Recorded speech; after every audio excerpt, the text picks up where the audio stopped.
salamat po talaga doon sa bonggang pagsha-shopping natin, ha? Ako po ang magiging the best apo niyo para hindi po masayang yung kabaitan na pinapakita niyo sa akin. Totoo bang wala kang ginawa kanina? Sabihin mo sa akin kung na totoo! Tahimik ka! Hindi ko sinasadya na siya ko nun! Siya mas may demonyo ka! Lumayas ka! Bukod kay Ana, meron pang dalawa. Si Karen tsaka si Nina. Kung nandun man sa tatlong yon o wala ang tunay nating pinsan, dapat malaman mo ng anak ni Tita Maggie ang tagapagmana ni Lolo. Mr. Barredo, si Raquel po, nakasabayan niya po sa panganganak sa ospital ang isang babaeng may anak na ang pangalan ay Ana Karenina. Successful po ang operation, Kinanda. Maraming salamat po. Utang ko po sa inyong buhay ng nanay ko. Salamat po talaga.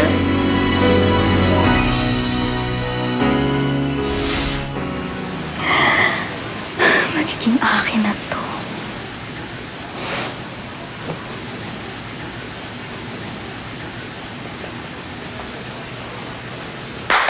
Bruno, ihanda ang ating limusin. Pupunta ako sa ospiso, mag-aampon ako ng mga bata. Marta! Maalikabok! Ang halaman hindi nadidiligan! Ang ali-alikabok, ano to? Ay.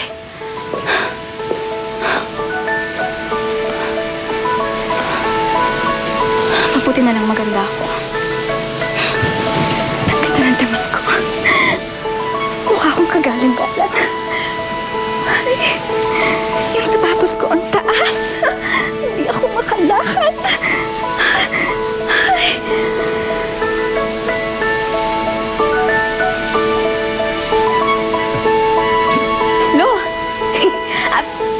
Bagay po ba? Bagay na bagay. May I have this dance? Tuturuan niyo po ba ako? Sure. Ay, naman!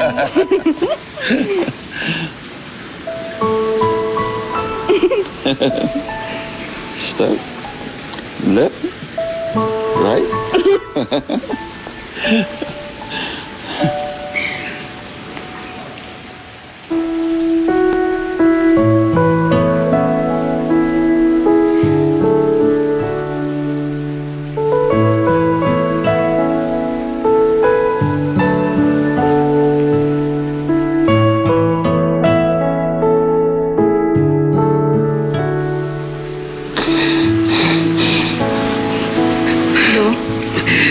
Bakit po?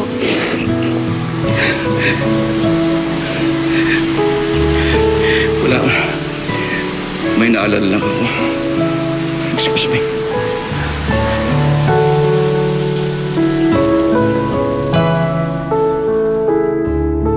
Sigurado po ba kayo na si Maggie yung tinutukoy niyo?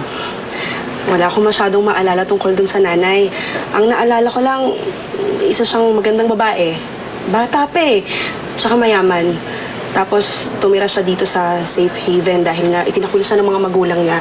Dahil wala sa panahon yung pagbubuntis niya eh. Hanggang sa, yun nga, nakita kami sa ospital. Oo, yan. So, sa pagkakakwento niyo, si Maggie nga yung tinutukoy niyo. Ano nga ho yung sinabi niyong pwedeng pagkakakilalan doon sa sanggol?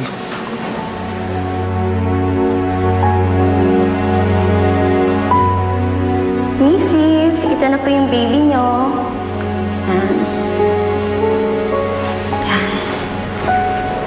Meron na po ba kayong pangalan para sa kanya? Ana Karenina ang pangalan niya. Alam niyo po, meron po siyang balat dito sa kaliwa niyang paa. Ito po, oh. Alam niyo po, ang cute-cute ng baby niyo. Ang lusog-lusog pa po niya. Ang naalala ko ho, may balat sa gilid ng kaliwang paa yung bata na ang pangalan ay Ana Karenina. Bakit kaya parang naiyak si Lolo? Manang Berta? Manang Berta? Miss, okay ka lang? Uy, Miss! Manang Berta! Oh! Ano nangyari dyan, ha? Ano nangyari kay Karen? Ito si Karen? Oh, si Karen. Apo ng lolo't lola mo. Saan po ba yung kwarto niya? Doon sa taas, sa gitnang guest room. Alika, dali.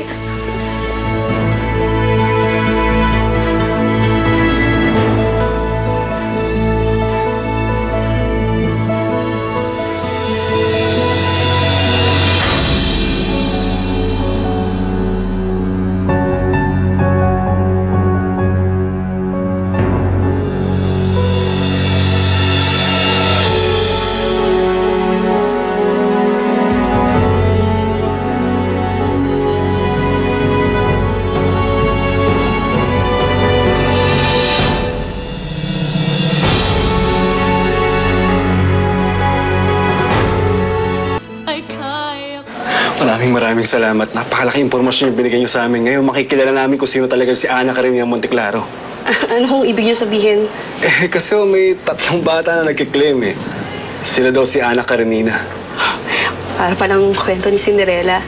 Yun nga lang si Cinderella, may sapatos. Si Ana Karenina, may balat. Maraming salamat ulit ha. Sige ho, walang anuman. Bakit pa siya hinimatay? Actually, hindi ko po alam eh. Pagpasok ko sa sala, nagkatitigan kami for a brief moment. Tapos, ayun, bigla siya nag-collapse. So ako naman po, tinawag ko si Manang Berta. Tapos tinuro niya sa akin kung saan yung kwarto ni Karen. Tapos, ito na. I really hope she's okay. Gusto niyo po para sigurado, dali natin siya sa ospital. Ha? Ospital? Hindi. Magkaka-allergy-lalad sa ospital eh. Lalong hihimatayin. Napagod lang to. Nag-shopping kasi kami doon sa mall na pagkalaki-laki eh. Nakakahilo naman talaga. Ay, anak. Okay ka na, anak? Ayan, mukhang okay na po siya. Sige po, una na ako. Ay, salamat sa pagkarga sa anak ko, ha? No problem.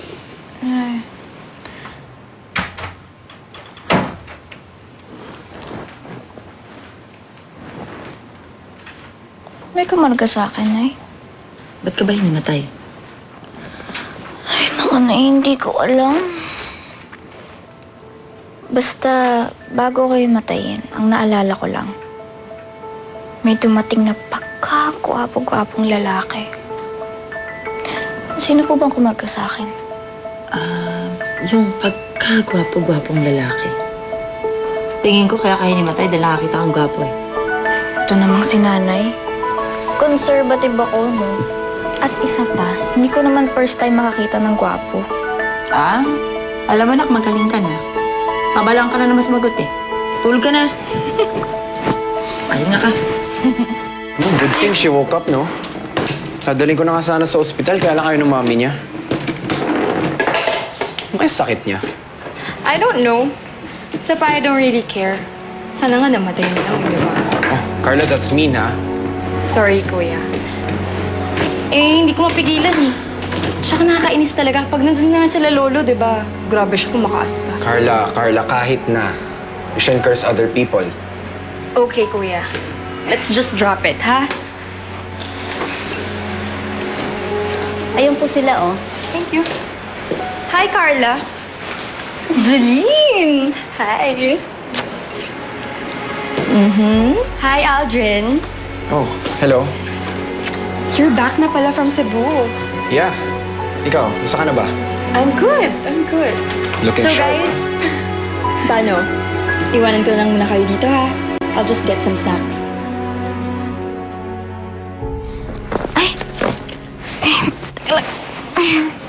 Pupuntahan ko pa pala si Lolo kasi itatanong ko sa kanya kung bakit siya umiyak. Kasi nung nakita kami, umiyak siya. Alam mo, malamang naiyak yun dahil ang itsura mo, iginagaya mo dun sa Maggie. Naalala niya yung tao. Natural. Pero sige, pumunta ka na. Malay mo, talaga mahulog na yung loob niya sa'yo. Pero Nay, sa totoo lang, kahit walang pera yung si Lola Sernan, kahit mahirap yun, mas gugustuhin ko pa yun kaysa dun sa kinalakihan kong lolo eh. Tatay mo. Alam mo na, walang niya ka rin eh. Siraan mo ba sa akin, tatay ko? Patay na nga. Hanapin mo na yung lolo mong hilaw.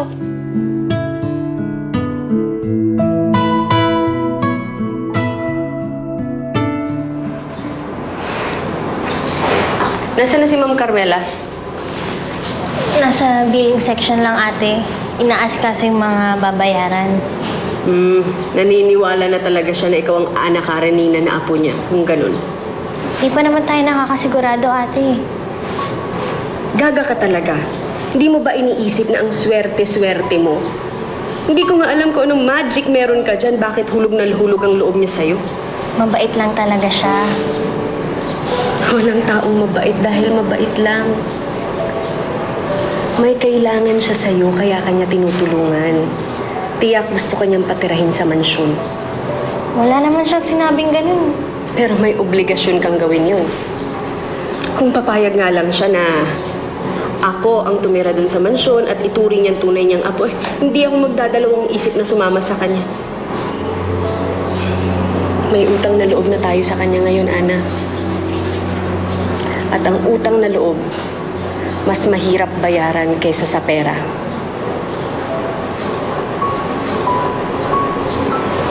Pero paano si Inay, ate? Ayoko naman siyang iwan. Sa tingin mo ba papabayaan ko si nanay? Eh kung ikaw nga na ampon, nag-aalala sa kanya, ako pa kaya? Isipin mo na lang ang 10 milyong reward, Ana. Hindi lang buhay mo ang mababago nun. Pati buhay namin ni nanay. Hindi ba ang sabi ng doktor kailangan niya ng gamot pang maintenance para sa sakit niya sa atay? Habang buhay yun. Kung mapupunta sa atin ang 10 milyong reward, hindi na natin kailangan pang isipin ang pampagamot niya kahit kailan.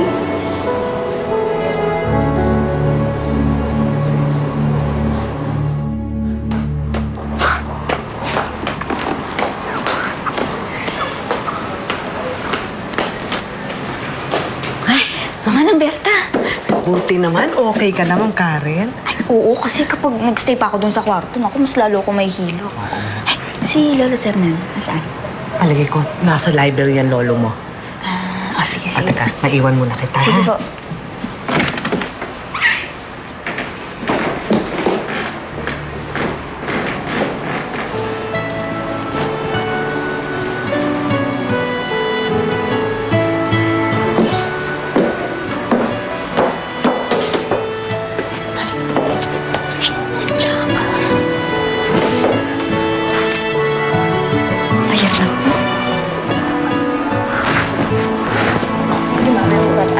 Shopping tayo. Stay tayo, doon tayo nakapag-shopping.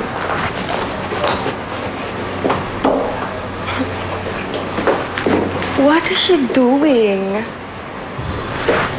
Nothing. Well, she's just being her usual crazy self. Hoy! Hindi ko naiintindihan yung sinabi mo. Ang naiintindihan ko lang yung crazy. Alam ko yun, ha? Hindi ako marunong magsalita ng Ingles, pero hindi ako baliw. Ikaw ang baliw.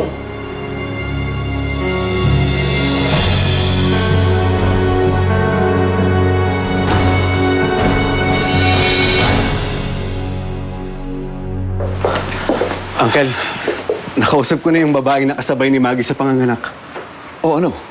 May nakuha ka ba na kahit na anong informasyon na makakatulong sa ating matukoy kung sino anak ni Maggie? Oo, Uncle. Ang sabi niya sa akin, may palatandaan daw si Ana Karenina. May balat daw to sa gilid ng kaliwang paa. Ibig ko sabihin, kapag tiningnan lang natin ang paa ng 3 anak Karenina, malalaman natin kung sino ang anak ni Maggie. Oo, Uncle. Kung sino kina Ana, Karen at Nina ang may balat sa paa, siya ang nawawalang Ana Karenina.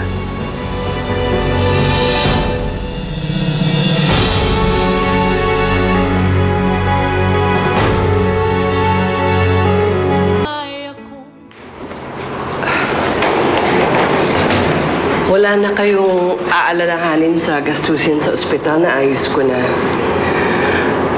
Ana, uwi na ako. You take care of yourself, ha? Salamat po. Ma'am Carmela, may sasabihin po sana si Ana sa inyo. Lola, sasama na po ako sa inyo sa mansyon. Talaga? Pero paano na nanay mo? Baka kailangan ka niya dito? Nako, ako na pong bahala kay nanay. Napag-usapan na po namin ni Ana yan. Dadalaw-dalawin ko na lang po siya kung okay lang po sa inyo. Oo naman. Pero sigurado ka ba dyan sa desisyon mo? Gusto ko po talaga sumama sa inyo para po mapagsilbihan ko kayo sa mansyon kapalit ng mga tinulong niyo po sa akin. Ana, kung sa tingin mo pagbabayad ang ginawa ko na tulong, hindi na kailangan. Kusang loob akong tumulong. Gusto ko po talagang sumama, Lola. Gusto ko pong malaman kung ako ba talaga yung tunay na anak Karenina. Kung ako po ba talaga yung apo niyo. Yan din ang gusto kong mangyari.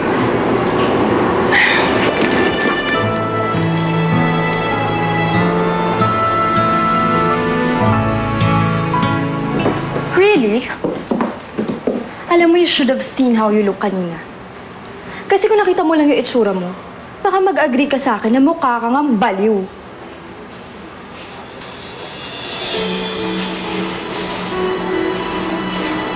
Alam mo, pasalamat ka. Pinayuhan ako ni Lolo Sernan na huwag akong papatol sa mga katulad mo na nanlalait sa akin. Dahil kung hindi, alam mo, kanina pa kita inupakan! Ah, talaga? Ganun. Well, I can't blame you. Alam ko naman na galing ka sa mahirap di ba? Ano ba naman yung mga mahirap? Sa bagay, hindi nga naman lahat sila palengkera. Pero ikaw, alam mo ikaw ang may hawak ng korona ng pinakapagkapalengkera. Tsaka kahit magpa-shopping ka pala magpa-shopping kay Lolo Sernan. Tsaka kahit ano pang isuot mo dyan sa katawan mo, wala pa rin magbabago. Kasi mukha ka pa rin cheap na galing sa ukay-ukay.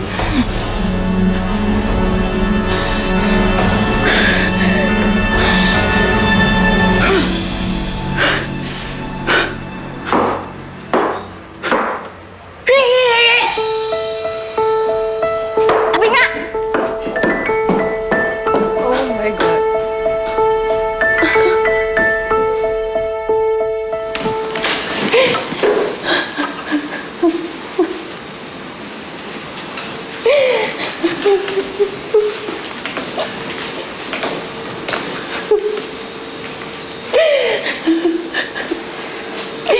Bakit ka umiiyak?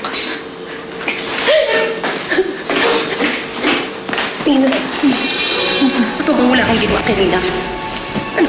Tell me the truth. Hindi ko sinasadya, lasing ako doon! Nagpapaliwanag ako, hindi ko naman sinasadya. Lumayas ka! Lumayas ka! Lumayas ka!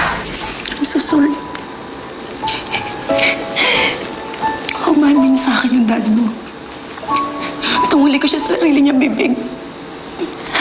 Please forgive me.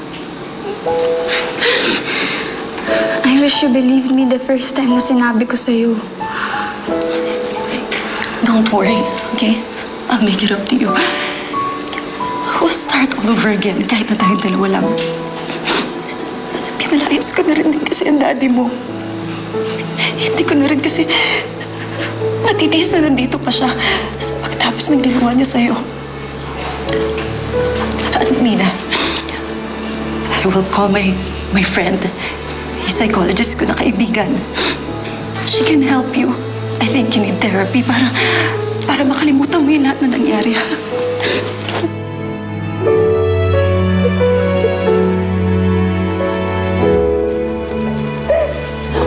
Sorry. Kahit anong therapy ang gawin niyo sa akin, hindi ko makakalimutan yun. For as long as I live. Ina.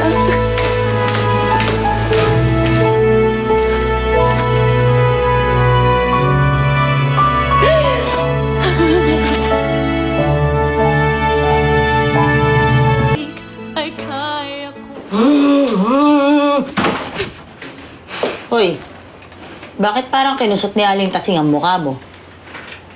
Paano ba naman, Nay? Yung car lang yon? Tinarayan ba na naman ako? At ang nakakainis pa doon na hindi ko mapatul-patulan. Kasi pinayuhan nga ako ni Lolo, di ba? Ano ba sabi? Na kahit ano daw isuot ko, kahit anong ilagay ko sa mukha ko, hindi daw magbabago yung pagkatao ko. Na kahit anong mangyari, hindi daw ako nababagay sa mansyon to. Ay, naku, Karen. Huwag ka nga magdadrama dyan. Ngayon pa, may magandang balita ako sa'yo. Ano naman yun? Anak, may pagkakilanlan na yung totoong Ana Karenina. May balat siya sa paa. Oh, Nay, paano naman naging good news yun? Wala naman akong balat sa paa, di ba? Ibig sabihin, hindi talaga ako yung hinahanap nilang Ana Karenina. Oo nga, no? Nay, pakiramdam ko, kailangan na natin maghanda dahil nalalapit na ang pagpapaalis sa atin ng mga Monteklaro dito. Hindi pwede mangyari yan, Nak. Hindi ako papayag. Huwag ka mag-alala. May naisip akong paraan.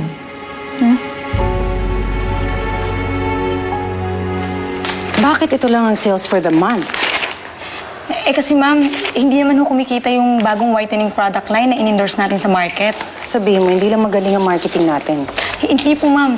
Marami lang po talagang nag-complain na nakaka-rashes lang daw sila. Hindi naman daw sila pumuputi.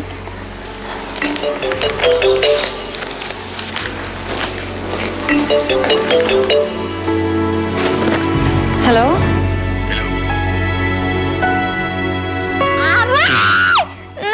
Magulo! Kailangan makita yung balat eh. Ang gulo-gulo mo. Nay, kitang-kita na yan, Nay. Mababalian na ako sa'yo, Nakita mo? Oh, ayan na nga. Kita mo? Ha? Oo, kitang-kita, Nay. Natural ang pagkakagawa ko ng balat na yan. Sige na nga. Ha?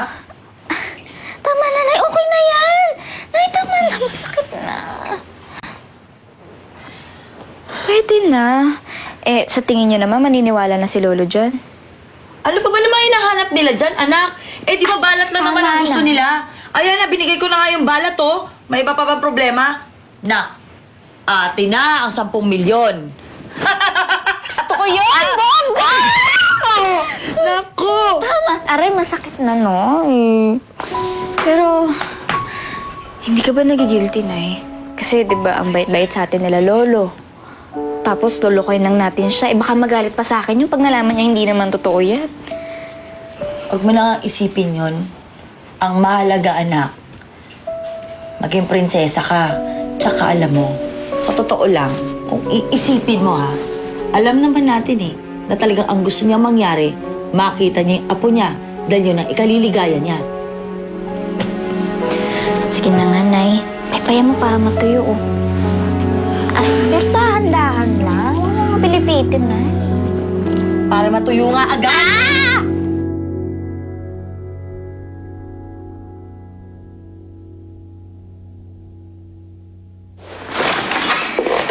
Nina.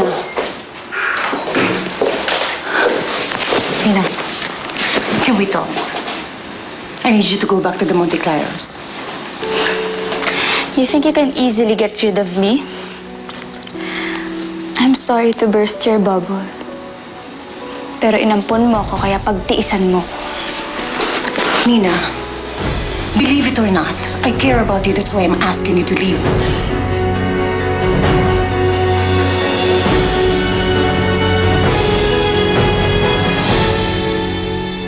Na ilang tinig ay kaya ko. Ana, magpahinga ka muna dun sa kwarto mo. Sigurado ako pagod na pagod ka na, ha? Lola, gusto niyo po masahihin ko po kayo? Magaling po ako magmasahe. Tinuruan po ako ng tatay ko nung nabubuhay pa siya. Ako po nagmamasahe sa nanay ko pag masakit yung ulo niya. Talaga? O sige, dun tayo sa kwarto ko, ha? Sige po. Ma'am Carmela! Ma'am Carmela! Ako, buti ho, dumating na kayo. Kasi kanina pa kayo inaantay ni Sir Sernan. Andun po siya sa library. Bakit daw? Ay, hindi po sinabi, ma'am. Ang sabi na sa akin, oras na dumating kayo, sabihin kung inaantay niya kayo. Sige. Mamaya na tayo, Ana, ha? Sige po. Ana! Doy! Uy, nakabalik na pala kayo dito ng nanay mo. Kamusta yung nanay mo? Kinailangan niyang operahan. Pero okay na siya. Salamat kay Lola Carmela. Ay, alam mo, ang bait-bait sa'yo ni Lolo Carmela, no? Siguro sa lahat naman Ay, hindi! Kasi alam mo, ang yaman-yaman nila. Kami nga ni Inay, ang dami pinamiling damit. Dami-dami nilang pera, grabe. Kaya feeling ko, wala lang sa kanilang 10 million. Siguro gano'n lang talaga nila kagusto mahanap yung apo nila. Kunento kasi sa akin ni Lola Carmela yung nangyari sa anak nila. Ay, oo, nakwento na rin sa akin yun ni Lolo Sernan. Alam mo, nakakalungkot talaga yung nangyari, no? Ana! Ana! Ben, ako, halika, dali! Ano ba yan? Diyos ko, pinapatawag ka ng lola mo, ni Ma'am Carmela. Halika, dali sa library. Ay, siya lang po ba? Ako hindi. Oo, Karen, si Ana muna daw, ha? Sandali lang, Karen, ha? Halika na ako, dali. Ando sa library, inaantay ka. Halika.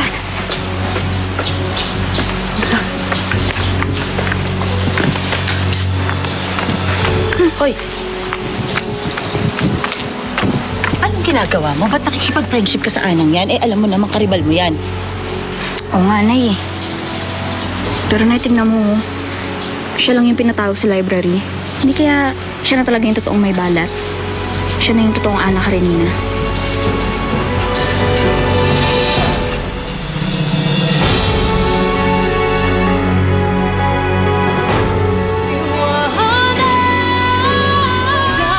I need to raise 10 million pesos in a month. Paano ko gagawin yan? Hindi ho ba, ma'am? May reward na 10 million pesos mula sa mga Monte Claro kung sino man ang makakapagturo sa tunay nilang apo. Sinasabi ko na nga ba eh. You were just after the reward money kaya mo ako pinagtutulakan sa mga Monte Claro. Gusto lang sana naming malaman kung pwedeng makita namin yung mga paa mo. Po? Ana, meron na kaming palatandaan kung sino ang tunay na Ana Karenina. Kung okay lang sa'yo, pwede ba makita ang mga paa mo? Merong danger sa buhay mo kung mag-stay ka sa bahay na to. Tinitreten ako ng pinagkakautangan ko ng pera na pag hindi ko siya mabayaran ng 10 million pesos, buong buwan na to, papahamak daw ako, pati ang anak ko. Bakit ba lagi ka na lang hinihimatay? Nag-aalala na ako sa'yo, baka may sakit ka. Karen, nag-worry kami sa iyo ah. Pasensya na po kung pinag-alala ko kayo. Bakit nga po pala ako pinatawag? Gusto lang kasi namin makita kung may balat ka sa paa. Opo, meron po. Talaga? Meron.